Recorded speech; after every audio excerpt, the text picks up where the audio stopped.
Buenos días. Hoy es martes 17 de junio y hoy vamos a entrevistar a mi amigo y hermano Víctor Mena, abogado penalista, compañero mío de la maestría, para que nos ayude a entender el giro que ha dado el caso Yexet. Y digo el giro que ha dado el caso Yexet porque en principio la imputación que ha mantenido el Ministerio Público está basada en un homicidio inintencional que conlleva una pena de 3 meses a 2 años. Sin embargo, hay partes de las partes querellantes que están contradiciendo al Ministerio Público, diciendo que debe variar la calificación jurídica porque según ellos no se trata de un homicidio inintencional, sino que más bien se trata de un homicidio voluntario, es decir, de un dolo eventual.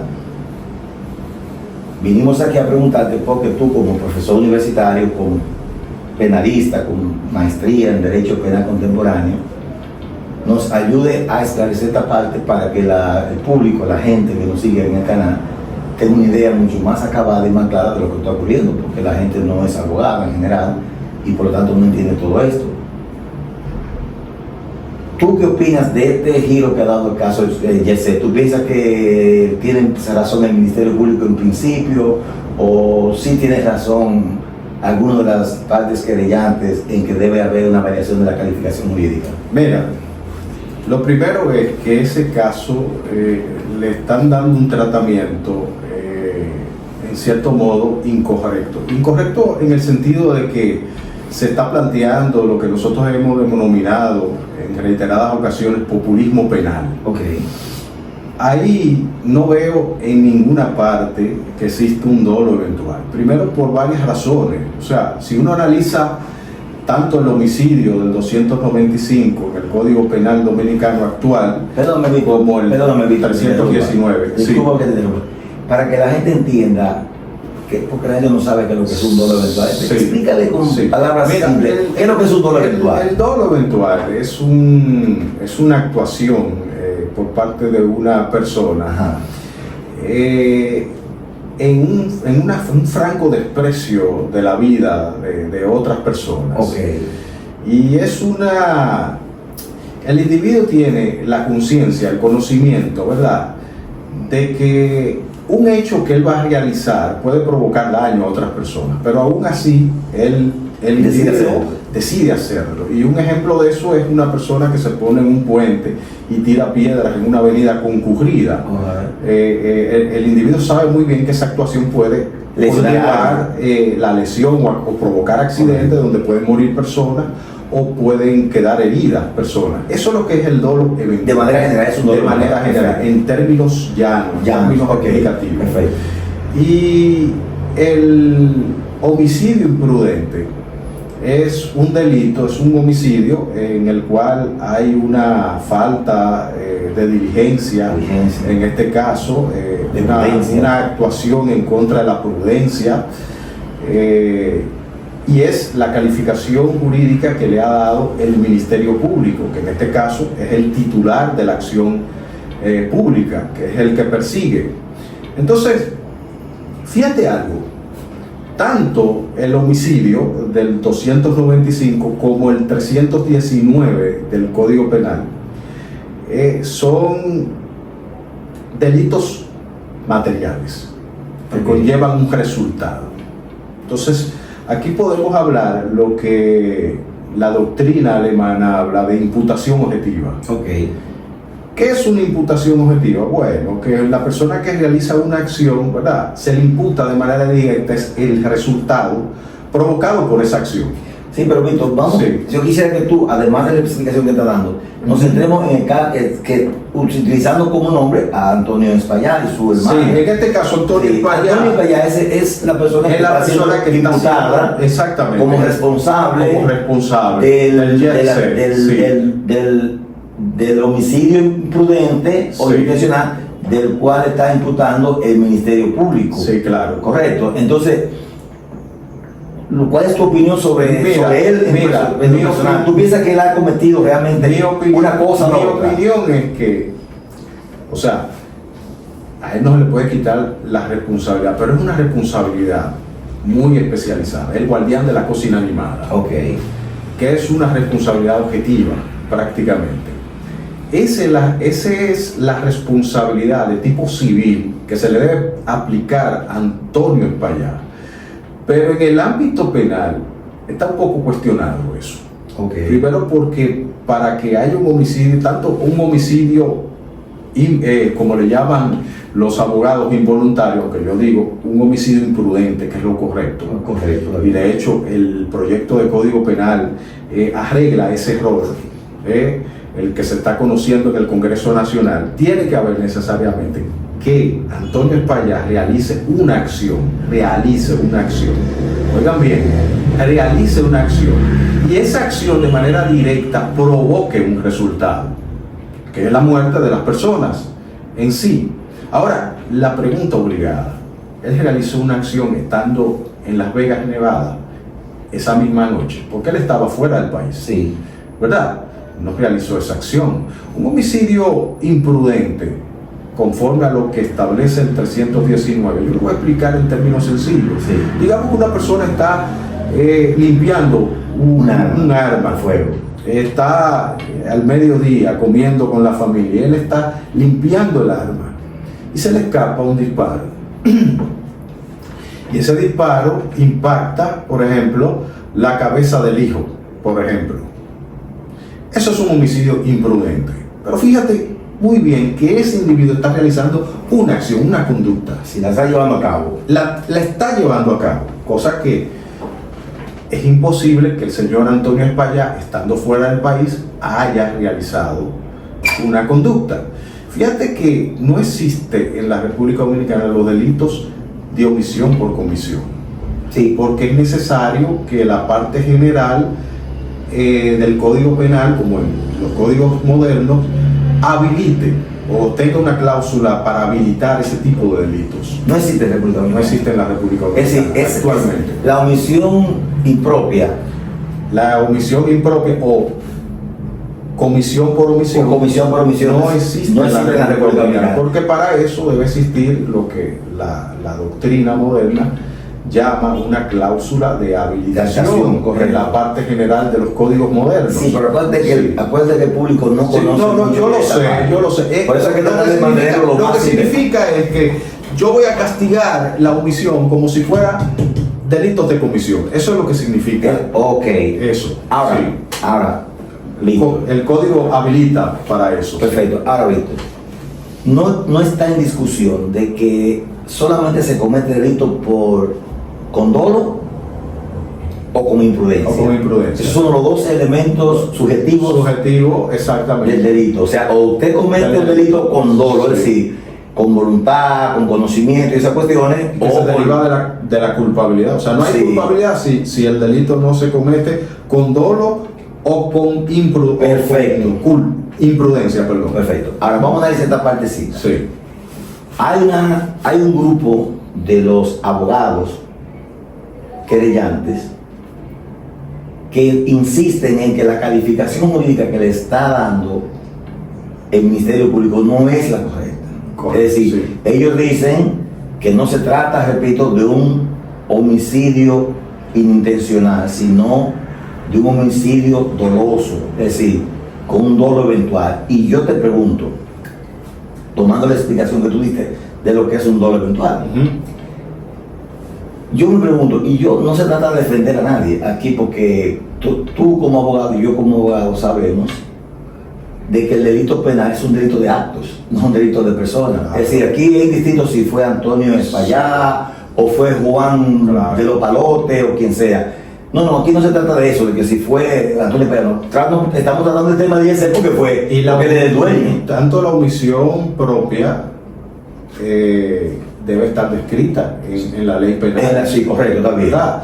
Y la omisión impropia, como tú dijiste, que es comisión por omisión, debe estar habilitada por el Código Penal. El Código, perfecto. ¿Verdad? Entonces la pregunta que yo me hago es, es conocido por casi todos de que el señor Antonio Espaillat no solamente tenía como administrador a su hermana, Sí, sino que él frecuentaba el lugar. sí. Él frecuentaba el lugar como dueño. Y la noche que ocurrió el evento, la señora, su hermana, estaba en el lugar.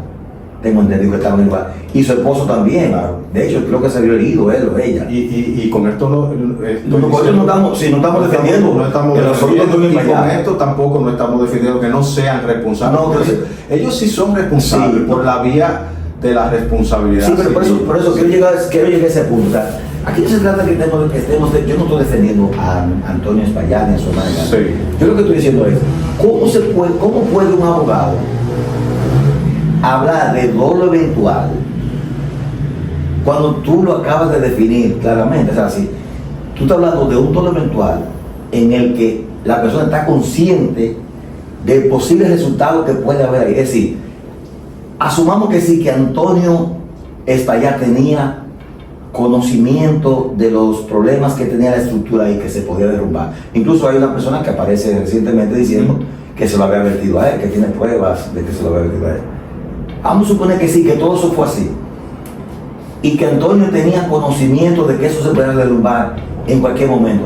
En serio, él iba en un lugar que él estaba consciente de que en cualquier momento podía derrumbarse, iba a estar frecuentando como lo hacía, igual que su hermana estuviese asistiendo como administradora diariamente eso. Correcto. ¿Tú no crees como que hay una contradicción ahí? Una contradicción. Hay una contradicción ahí, porque como yo sabiendo que un lugar que es mío, que yo sé que está a punto de caerse, yo sigo asistiendo a él. No sé, explícame esa parte. Pero hay otro Porque yo como que no yo para que haya control.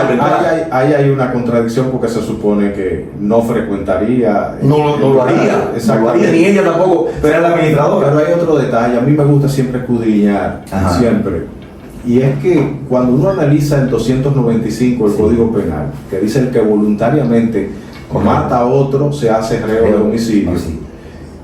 el legislador hace énfasis, sin lugar a dudas, en la voluntad. La voluntad. Fíjate bien, Sí. la voluntad. Voluntariamente. Óyeme, si se habla de un delito basado en un dolo eventual, el dolo eventual carece de voluntad. O sea, en el dolo eventual la voluntad no va dirigida a matar. Absolutamente. Ni a conseguir. Oye, bien, ni a producir lo que podría producirse, que es un resultado Exacto. lesivo. El dolo eventual es un delito de conocimiento. Sí, de conocimiento, simple Simple y llanamente. No persigue el fin O sea, del resultado que pudiese ocasionar. estamos viendo que muchos de esos abogados parece que no manejan la dogmática penal. Al parecer, yo creo que no, como no la maneja muy bien. Porque es que el texto lo impide. Sí, el propio texto está hablando.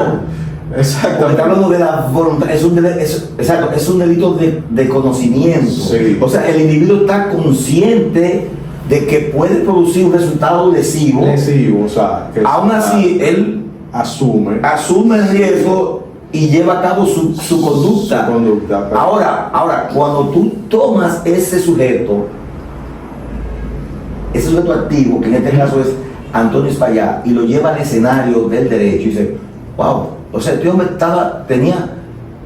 si ya llegamos a la conclusión de que esto se trata de un delito de conocimiento, él tiene conocimiento de que la estructura está en una situación de que en cualquier momento se cae y va a seguir asistiendo al mismo lugar y va a seguir permitiendo que su esposa que su hermana administradora y el esposo de ella, que también era una especie como de co-administrador junto con ella, sigan asistiendo frecuentemente a un lugar que él tiene conocimiento que en cualquier momento se va a caer. Te repito, yo ahí esa es la partecita que yo no entiendo. Claro. Y que a mí me gustaría que estos señores que alegan de que aquí se trata de un dolo eventual, me lo expliquen de otra manera, porque yo no puedo entenderlo, Víctor.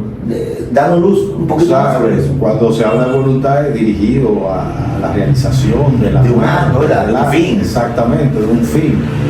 Pero en este caso el dolo eventual, inclusive hasta asumiendo la posición del consentimiento en el dolo eventual, que es una teoría, incluso hasta se impone la parte del conocimiento en este caso. Y por eso es que los nuevos autores en materia penal hablan de que hay que quitarle el elemento volitivo al dolo, por muchísimas razones. Y dejar de solamente conocimiento. Dejar nada más el conocimiento, pero eso no es una discusión No, bueno, sí. propia Sí, de la conversación de que la tenemos, conversación porque que es muy técnica. tenemos, es muy técnica, pero Ahora, es muy contradictorio. Ahora, con esto no estoy diciendo que el señor Antonio Espaillá no sea sancionado. El señor Antonio Espaillá se supone que va a ser sancionado. Se supone que va a ser sancionado, claro, porque sí, ahí hay una responsabilidad civil, de carácter civil, objetiva. Es decir, para él escapar de esa, no hay forma, de esa sanción en el ámbito del fuero civil, sí, no hay forma, civil, no hay forma, no hay forma, no hay forma, no hay forma. Al menos que él pruebe, unos daños irreparables. Exactamente, al menos que él pruebe lo que es la fuerza mayor, que en este caso no sea la fuerza mayor, que no es un terremoto, sí, claro, una explosión de un tercero, que sería un elemento negativo de la conducta. Exactamente, que excluiría el delito. Sí, no, excluiría el delito. Y excluiría, no, en el caso civil, en el caso de la responsabilidad civil, excluiría lo que es las pretensiones civiles, la fuerza mayor. Sí, la fuerza mayor. O sea, sí, con eventos que está fuera de tu dominio. Con esta conversación es muy importante dejar claro de que es necesario una reforma al Código Penal. Pero no hay Código Penal, tenemos 25 años. 25 años. Una reforma al Código Penal que traiga... Jenny Berenice lo acaba de decir ahora, que necesitamos una reforma por esa misma situación. Ahora, ¿por qué la clase política, Víctor, insiste en no tener un Código Penal nuevo? Yo soy de lo que digo, por dos razones fundamentales. Ajá. Por dos razones fundamentales. Perdón, antes que tú me contestes, sí, déjame explicarle brevemente a la gente, sí, para que tengan una idea del Código Penal que tenemos. El Código Penal que tenemos en la República Dominicana es un código que data de 1810. Sí.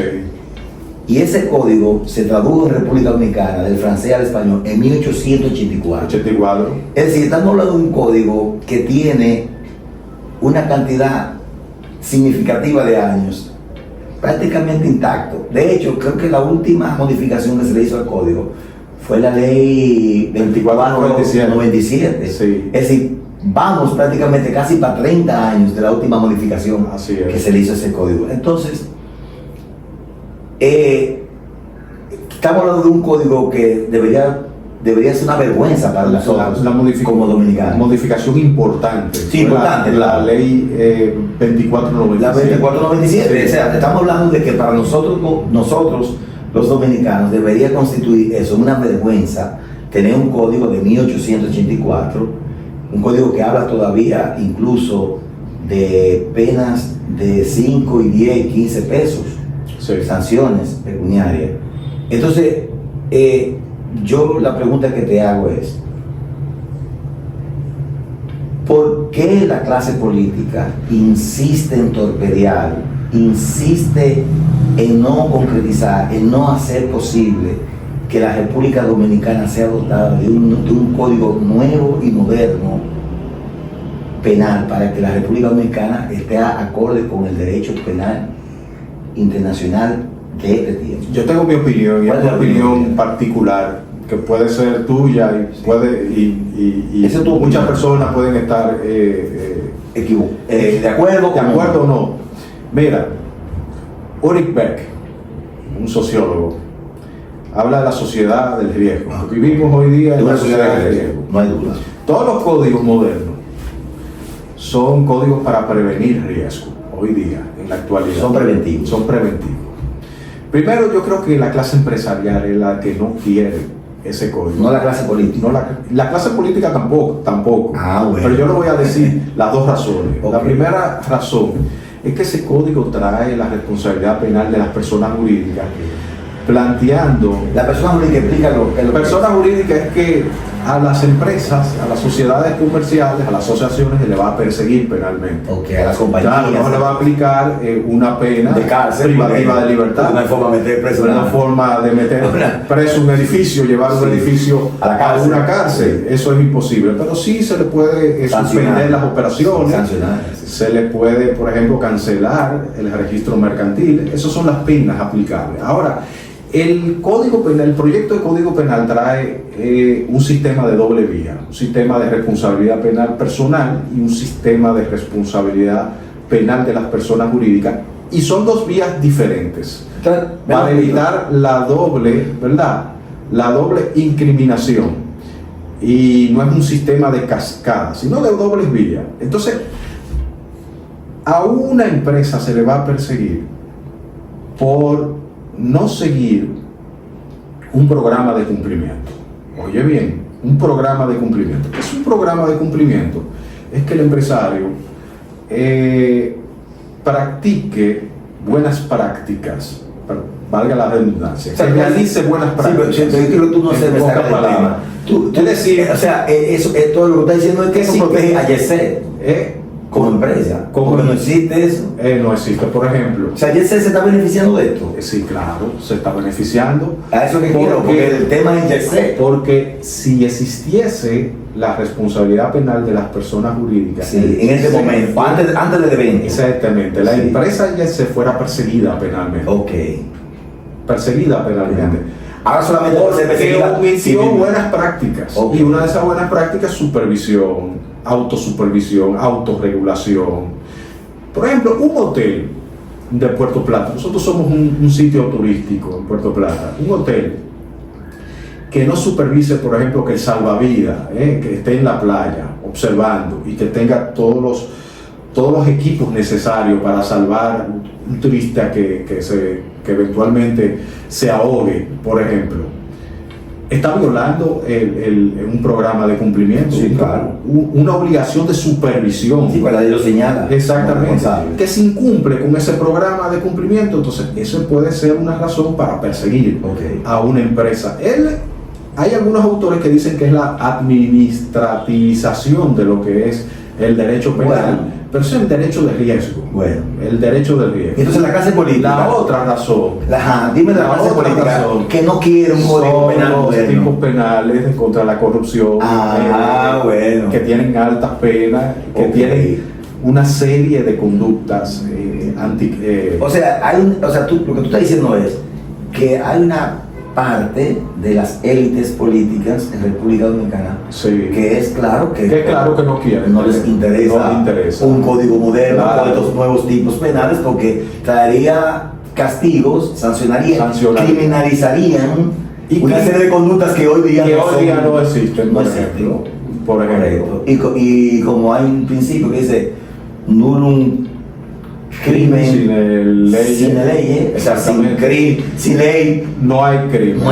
Entonces, mientras no haya, yo sigo haciendo y no pasa nada. No, y en los procesos de licitación y en los procesos hay delitos. Ese código, el proyecto del código trae consigo eso. Ahora, volviendo al tema del Yesset, que es el tema central. Sí. Hay una contradicción. Mientras partes de la parte querellante se opone a la calificación jurídica que dé el Ministerio Público, aduciendo que no, que se trata de un delito que es doloso, dolo eventual. El Ministerio Público insiste que se trata de un homicidio intencional. Esa diferencia, aunque sabemos que al final quien va a dar la calificación final del tema va a ser el tribunal, en eso estamos claros. ¿Cómo van a limar esas diferencias de ellos? ¿Cuál de las dos se impone, el Ministerio Público o la de los querellantes? Debería ser la del Ministerio Público por ser titular de la acción, aunque hay discusión sobre eso. Penal, hay una discusión sobre eso. Permite lo que es la acusación particular. La acusación alternativa. Eso, que la acusación alternativa es cuando la parte acusadora particular, en este caso los querellantes y que son las víctimas cuando se convierten en parte, pueden asumir una calificación jurídica distinta a la del Ministerio Público, que son las acusaciones alternativas. Sin embargo, el hecho en sí no puede cambiarse. Lo pueden hacer por la técnica de la acusación alternativa, pero el Ministerio Público va a seguir con esa calificación jurídica. Perfecto. Víctor, déjame ahora recordarte algo. Yo llevo una candidatura independiente al diputado y una de mis propuestas, que eran 5, no sé si tú recuerdas, una de mis propuestas era que una modificación del Código Procesal Penal, la República Dominicana imitara a lo que se hace en Perú. En Perú, la norma procesal prohíbe determinantemente al Ministerio Público solicitar prisión preventiva cuando se trata de un tipo penal cuya pena imponible máxima sea 5 años o menos de 5. Es decir, en Perú, cualquier tipo penal que se esté ventilando en un proceso que conlleve una pena igual o menor de 5 años, el Ministerio Público no puede bajo ninguna circunstancia pedir prohibición de la libertad. Esa es una de mis 5 propuestas si yo hubiese alcanzado ganar la diputación. Sin embargo, como no la alcancé, pues la tengo ahí. ¿Tú estás de acuerdo que aquí haya?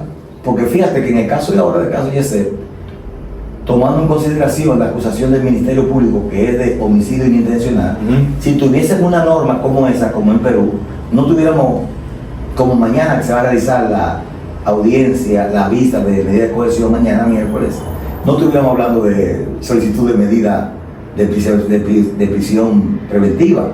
Si tuviésemos lo que tenemos en Perú, ¿qué opinión tú tienes sobre eso? Bueno, yo veo eso como un elemento disuasorio para los jueces, que muchas veces relajan con la prisión preventiva, partiendo de que la libertad es la excepción y la prisión es la regla. Es la regla. En la usanza en pleno siglo XXI en la República Dominicana.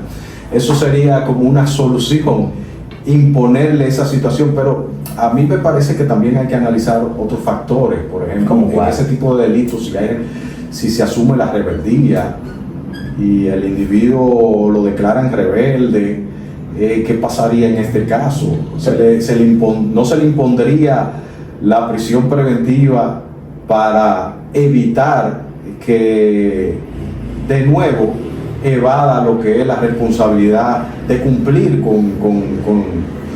con la obligación de presentarse a todos los actos del procedimiento, del proceso penal? Perfecto. Eso habría que discutirlo, esa parte. Sí, ahora yo te pregunto, Víctor, ¿cómo? Pero me parece interesante en el sentido de que podría ponerle un límite al poder jurisdiccional. Al poder jurisdiccional en ese sentido, porque a veces se abusa de la prisión preventiva. Y ojalá que mañana no se abuse de la prisión preventiva en el caso del... Para allá voy. Sí. Yo te pregunto, ¿cómo es posible? Hablemos del principio de proporcionalidad. Sí. ¿Cómo es posible que el Ministerio Público esté hablando de un tipo penal que conlleva una pena mínima de 3 meses, sí, y máxima de 2 años? No, y esté solicitando una medida de coerción de 18 meses? Sí. ¿Tú no crees que hay una vulneración clarísima a la proporcionalidad? Y lo peor es que está solicitando declaratoria de caso complejo. Encima que se declara el caso complejo, donde no hay un delito continuado. No solamente ni eso, hay criminalidad organizada. No, y que la declaración del caso complejo supera el máximo de la pena del delito de que se trata. También, exacto. Explícame tú eso. Eso yo no lo entiendo. O sea, una prisión preventiva, yo creo que eso es para calmar la alarma social que hay en la República Dominicana. Populismo penal. Y eso es parte del populismo penal. Inflación penal. Es castigar por castigar, el castigo por castigo. Y ahí yo creo que, por ejemplo, ¿quién dice que él no tiene arraigo suficiente? Y sobre todo suficientes intereses que lo vinculan a la sociedad. Estamos hablando de una persona que no solamente tenía ese negocio, sino otros negocios, sí, hijos, familia y todo eso. Sabemos muy bien que sufrieron muchas personas, murieron muchas personas, pero es que también la responsabilidad al Estado Dominicano compartida. O sea, el Estado Dominicano ha omitido muchísimas cosas, y una de esas cuestiones es la aprobación del Código Penal, y una de esas cuestiones también es aprobar leyes regulatorias en el ámbito administrativo que puedan evitar ese tipo de situaciones. O sea, Aquí debería haber una ley que obligue a una persona que tenga una edificación a periódicamente a supervisarla técnicamente, y que esa supervisión técnica sea certificada y sea una condición incluso hasta para los intercambios, los negocios jurídicos, los contratos y eso, que una persona pueda ver la edificación, pueda analizar la edificación, supervisar, que el Estado supervise la edificación y pueda dar una certificación a esa persona y obligar a los ciudadanos también a que en cierto periodo de tiempo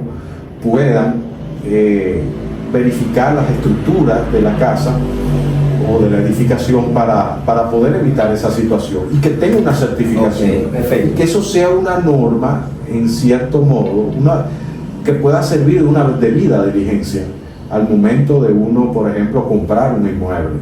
Okay. Si ese inmueble está certificado, bueno, las estructuras están bien, porque aquí hay muchas edificaciones que tienen más de 40 años, sí, y 50 años. Sí, pero también, Víctor, vamos a tomar en cuenta lo siguiente. Es correcto que hay un ambiente hasta de ansiedad social, sí, de ver a este señor preso. Pero también tenemos que tomar en cuenta factores del pasado reciente. Los dueños, los propietarios del negocio Navega, no sé si tú recuerdas, sí, y de derrumbe, sí, en San Cristóbal, en ambos casos, si lo colocamos en una balanza, el caso Yesel y el caso de La Vega y el caso de San Cristóbal, es claro que el caso Yesel es la mayor tragedia que ha ocurrido en República Dominicana, exceptuando los fenómenos naturales, ¿verdad? Claro. Y en los dos casos anteriores sí hubo prisión preventiva y sí hubo un manejo diferente. Entonces la gente dice, bueno, pero ven acá, si esto es tan grave, el más grave de todos los casos, y aquí no fueron tan graves, y sí hubo, ¿por qué en este no hubo?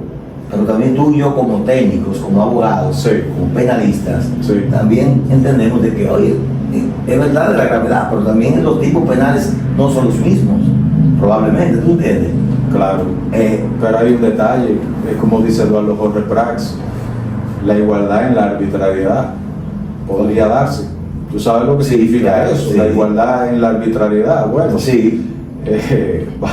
Vamos a imponerle prisión preventiva y vamos a hacer un ejemplo con este señor.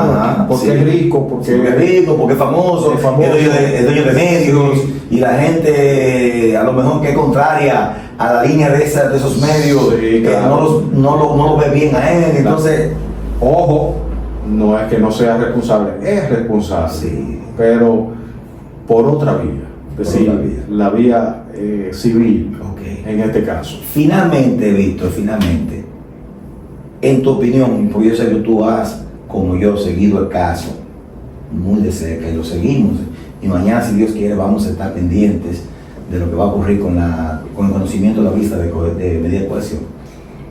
¿Cuál tú crees que va a ser el destino inmediato de este caso? ¿Tú piensas que mañana se va a imponer la prisión preventiva o le van a dar prisión domiciliaria a ambos? Porque ya se ha hablado de la solicitud, habla de prisión domiciliaria a la señora, a su hermana, pero para Antonio Espaillat, que he entendido que se ha solicitado 18 meses. ¿Cuál tú piensas que va a ser? Mira, yo pienso que un juez debería imponer una medida de coerción distinta a la prisión preventiva. Yo creo que eso es lo razonable. Eso es lo que se espera en un caso donde hay un homicidio imprudente.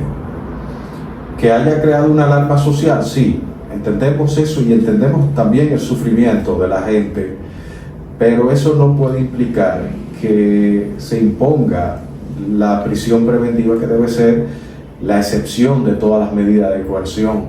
Es decir, estamos hablando que la prisión preventiva se debe aplicar a los casos más graves, intencionalmente, pero en este caso no amerita una prisión preventiva. Ahora bien, puede ser que haya un juez que por temor por temor a lo que diga la opinión pública, por temor a lo que digan los periódicos, los programas televisivos, las redes sociales, que son las que ponen los temas y que son las que llevan incluso a los gobernantes a tomar una determinada decisión. Imagínate tú, si las redes sociales le imponen o le tumban la voluntad a un presidente de la República, ¿qué no harían con un juez? Con un juez. Un juez va a decir, pero espérate, yo aquí estoy en esta función, pero me va a caer todo el mundo arriba. Bueno. Yo le voy a tirar esta pelota a la Corte de Apelación del distrito, bueno, para ver qué sucede.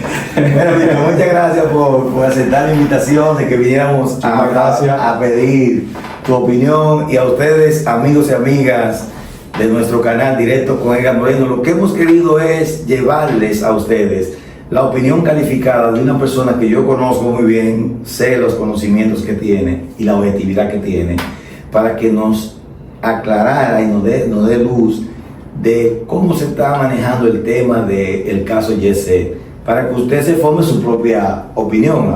La idea nuestra aquí no es defender a Antonia Espaillá y su hermana, ni a Yesé como persona jurídica, ni tampoco para desmeritar ni descalificar la petición que están haciendo los de la parte querellante, sino que de manera objetiva y basada en el derecho, basada en las normas, podamos hacer ese análisis que hemos hecho para que usted se forme, repito, la mejor idea posible de lo que puede ocurrir con esto, porque al final de cuentas todos somos dominicanos, la tragedia finalmente nos afectó a todos, y lo que uno espera es que al final de cuentas se haga justicia, como debe ser. Así que buenos días, y será hasta la próxima entrega. Gracias a todos.